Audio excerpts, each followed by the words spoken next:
Hi friends, welcome to GJP bit bank. So ఈ వీడియోలో మనం జీకే బిట్స్ చూడడం జరుగుతుందండి. సో ఈ బిట్స్ యొక్క పీడిఎఫ్స్ అలాగే కాంపిటేటివ్ ఎగ్జామ్స్ రిలేటెడ్ ఇన్ఫర్మేషన్ మొత్తం కూడా మనం ఈ వెబ్సైట్లో మనం అప్లోడ్ చేయడం జరుగుతుందన్నమాట. సో తప్పకుండా ఈ వెబ్సైట్ని మీరు ఫాలో అవ్వండి, www.gjptelugu.com అనమాట. ఓకే, సో అలాగే మా యాప్ జీజేపీ తెలుగు, ఈ యాప్ని మీరు ఆండ్రాయిడ్ ప్లే స్టోర్లో డౌన్లోడ్ చేసుకుంటే ఇందులో మనకి రీజనింగ్ మరియు అరిథమెటిక్ క్లాసెస్, పెయిడ్ క్లాసెస్ అవైలబుల్గా ఉన్నాయండి. సో ప్రతి క్వశ్చన్ కూడా ఇందులో మనకి ఇంగ్లీష్ మీడియం మరియు తెలుగు మీడియంలో ఉండడం జరుగుతుంది.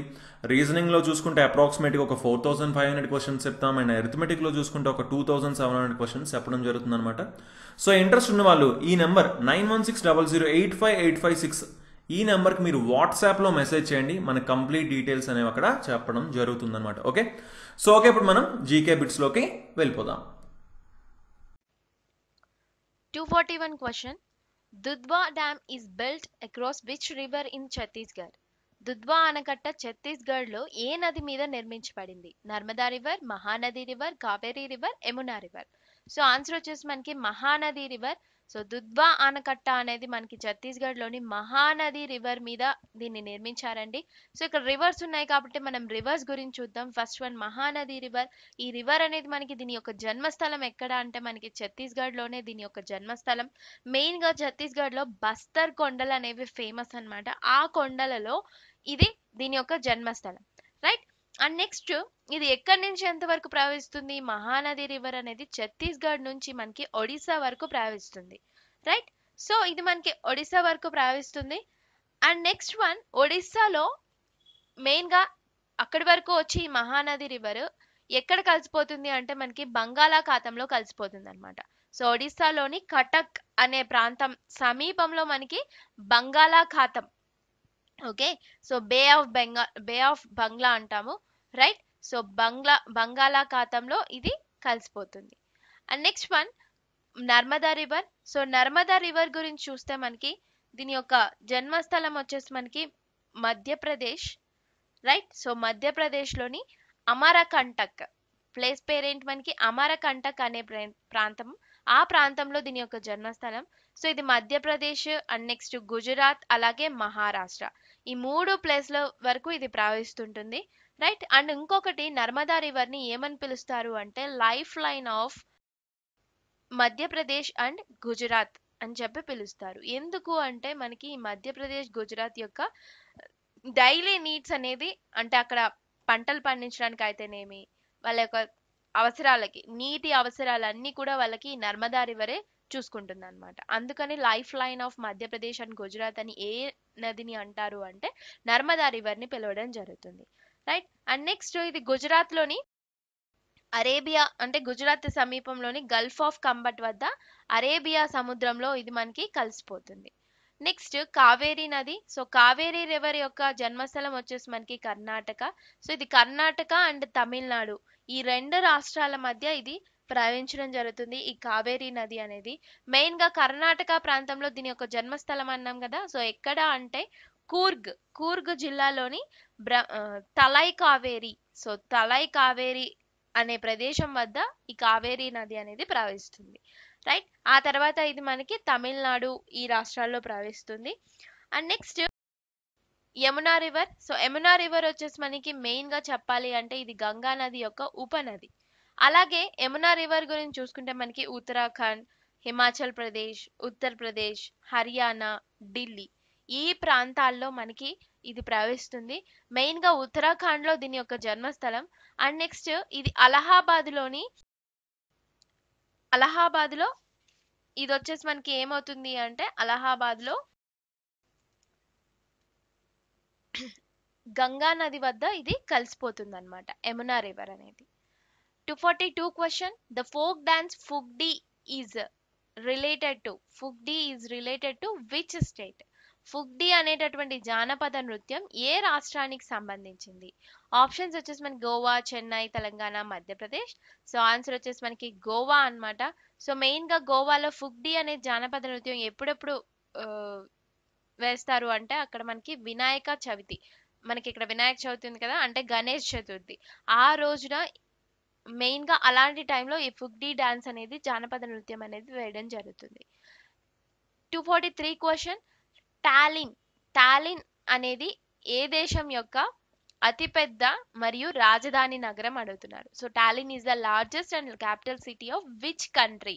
సో ఇది క్యాపిటల్ సిటీ అండి టాలిన్ అనేది. అయితే ఇక్కడ ఉన్నటువంటి ఆప్షన్ లో దేని యొక్క క్యాపిటల్ అని అడుగుతున్నారు. దేని యొక్క క్యాపిటల్ మనకి టాలిన్ అనేది అంటే ఎస్టోనియా యొక్క రాజధాని ఏంటి మనకి టాలిన్ అన్నమాట. రైట్. సో ఎస్టోనియా గురించి చూస్తే మనకి ఎస్టోనియా కరెన్సీ వచ్చేసి మనకి యూరో. ఇదొక యూరప్ కంట్రీ. సో అందుకని చెప్పి దీని యొక్క కరెన్సీ వచ్చేసి euro. And next remaining countries చూసుకుంటే మనకి లాట్వియా, ఆమ్స్టర్డామ్ ఉన్నాయి. ఆమ్స్టర్డామ్ వచ్చేసి దేని యొక్క క్యాపిటల్ అంటే మనకి నెదర్లాండ్స్ యొక్క క్యాపిటల్. నెదర్లాండ్స్ క్యాపిటల్ ఏంటి మనకి ఆమ్స్టర్డామ్. అలాగే లాట్వియా క్యాపిటల్ వచ్చేసి మనకి రీగా అన్నమాట. రైట్. సో ఇది వీటి గురించి. Next 244 question, where is the head quarter of Amnesty international located? Amnesty international యొక్క ప్రధాన కార్యాలయం అనేది ఎక్కడ ఉంది? ఆప్షన్స్ వచ్చేసి మనకి ఏంటి Paris, Berlin, London, New York. Okay. So answer ఏంటి మనకి ఎక్కడుంది మనకి ఆమ్నెస్టీ ఇంటర్నేషనల్? అసలు ఆమ్నెస్టీ ఇంటర్నేషనల్ అంటే ఏంటి? ఇది మనకి మానవ హక్కుల సంస్థ అన్నమాట. ప్రపంచ మానవ హక్కుల సంస్థ ఏది అంటే ఈ ఆమ్నెస్టీ ఇంటర్నేషనల్. రైట్. సో ఇది ఏం చేస్తుంది? మానవ హక్కులు, హ్యూమన్ రైట్స్ గురించి వాటిని కాపాడేందుకు ఇది పరిరక్షిస్తుంది. అంటే ఏవైనా కానీ హ్యూమన్ రైట్స్ ఏవైతే ఉన్నాయో వాటికి భంగం కలగకుండా మెయిన్ గా ఇదే చూసుకుంటుంది అన్నమాట. రైట్. సో ఈ సంస్థ ఎప్పుడు స్థాపించారు అంటే 1961 లో స్థాపించారు. దీని యొక్క హెడ్ క్వార్టర్స్ వచ్చేసి ఆన్సర్ వచ్చేసి మనకి లండన్. సో ఇంగ్లాండ్ లోని లండన్ అన్నమాట. రైట్. సో ఇంకోటి ఏంటి అంటే దీనికి నోబెల్ పీస్ ప్రైజ్ అనేది కూడా లభించింది. ఏ ఇయర్ లో అంటే 1977. రైట్. సో అది ఆమ్నెస్టీ ఇంటర్నేషనల్ గురించి. అండ్ నెక్స్ట్ రిమైనింగ్ చూస్తే మనకి ప్యారిస్, బెర్లిన్, న్యూయార్క్ ఉంది. సో ప్యారిస్ కనుక చూస్తే మనకి ప్యారిస్ అనేది యునెస్కో యొక్క హెడ్ క్వార్టర్స్. రైట్. సో ఐక్యరాజ్య సమితి విద్యా, వైజ్ఞానిక, సాంస్కృతిక సంస్థ అన్నమాట యునెస్కో. దాన్ని ఇంగ్లీష్ లో ఏమంటున్నాం మనం? United Nations educational, scientific and cultural organization అంటాం. దాని యొక్క headquarters Paris. And next New York చూసుకుంటే మనకి UNDP, United Nations development programme. Right. అలాగే మనకి యుఎన్ఎఫ్పిఏ. సో యుఎన్ఎఫ్పిఏ అంటే United Nations fund for population activities. Right. సో ఇవన్నీ కూడా మనకేంటి న్యూయార్క్ యొక్క headquarters. Okay. So next Berlin. So Berlin వచ్చేసి కొన్ని హెడ్ క్వార్టర్స్ ఉంటాయి కదా. సో అవి ఏ హెడ్ క్వార్టర్స్ ఉన్నాయి అనేది మీరు కామెంట్ సెక్షన్ లో ఆన్సర్ చేయండి. నేను కూడా ఆన్సర్ చేస్తాను కామెంట్ సెక్షన్ లోనే. Right. So answer it. So Berlin అనేది ఏ సంస్థ యొక్క హెడ్ క్వార్టర్స్ అంటే ఎన్ని సంస్థలు ఉన్నాయో అన్ని సంస్థలు కామెంట్ చేయండి మీకు తెలిసినంత వరకు. Next 245 question, where is the head quarter of the international weight lifting federation located? అంతర్జాతీయ వెయిట్ లిఫ్టింగ్ ఫెడరేషన్ యొక్క ప్రధాన కార్యాలయం ఎక్కడ ఉంది అని అడుగుతున్నారు. సో ఇది ఎక్కడుంది మనకి అంటే, సో అసలు దీన్ని ఎప్పుడు స్థాపించారు? మెయిన్ గా చూసుకుంటే మనకి దీన్ని 1905 లో స్థాపించడం జరిగింది. అండ్ ఎక్కడ స్థాపించారు అంటే బుడాపెస్ట్ లో స్థాపించడం జరిగింది. రైట్. సో ఇందులో మనకి 187 మంది సభ్య దేశాలు ఉన్నారండి ఇంటర్నేషనల్ వెయిట్ లిఫ్టింగ్ ఫెడరేషన్ లో. ఓకే. సో ఇది వెయిట్ లిఫ్టింగ్ సంబంధించింది ఈ ఫెడరేషన్ అనేది. నెక్స్ట్ వన్ చూసుకుంటే ఇక్కడ వియన్నా ఉంది. రైట్. సో వియన్నా వచ్చేసి దేని యొక్క హెడ్ క్వార్టర్స్ అంటే చాలా ఉన్నాయి వియన్నా. సో ఓపాక్ మీరు వినే ఉంటారు. ఇది పెట్రోలియం ఎక్స్పోర్టింగ్ కంట్రీస్ అన్నమాట. అంటే organization of petroleum exporting countries. And next one ఇంకా వియన్నా వచ్చేసి మనకి చాలా ఉన్నాయి. లైక్ IAEA అంతర్జాతీయ అణు సంస్థ అంటాం కదా, అది వియన్నానే. అండ్ నెక్స్ట్ UNDCP ప్రోగ్రామ్, అది కూడా వియన్నానే. రైట్. సో నెక్స్ట్ ఇంకా చెప్పాలి అంటే UNIDO అంటే ఐక్యరాజ్య సమితి పారిశ్రామిక అభివృద్ధి సంస్థ, అది కూడా మనకి వియన్నా వచ్చేసి హెడ్ క్వార్టర్స్ అన్నమాట. రైట్. సో నెక్స్ట్ బెల్గ్రేడ్ వచ్చేసి మీరు ఆన్సర్ చేయాలి. 246th question, Balphakram national park is situated at which place అని అడుగుతున్నారు.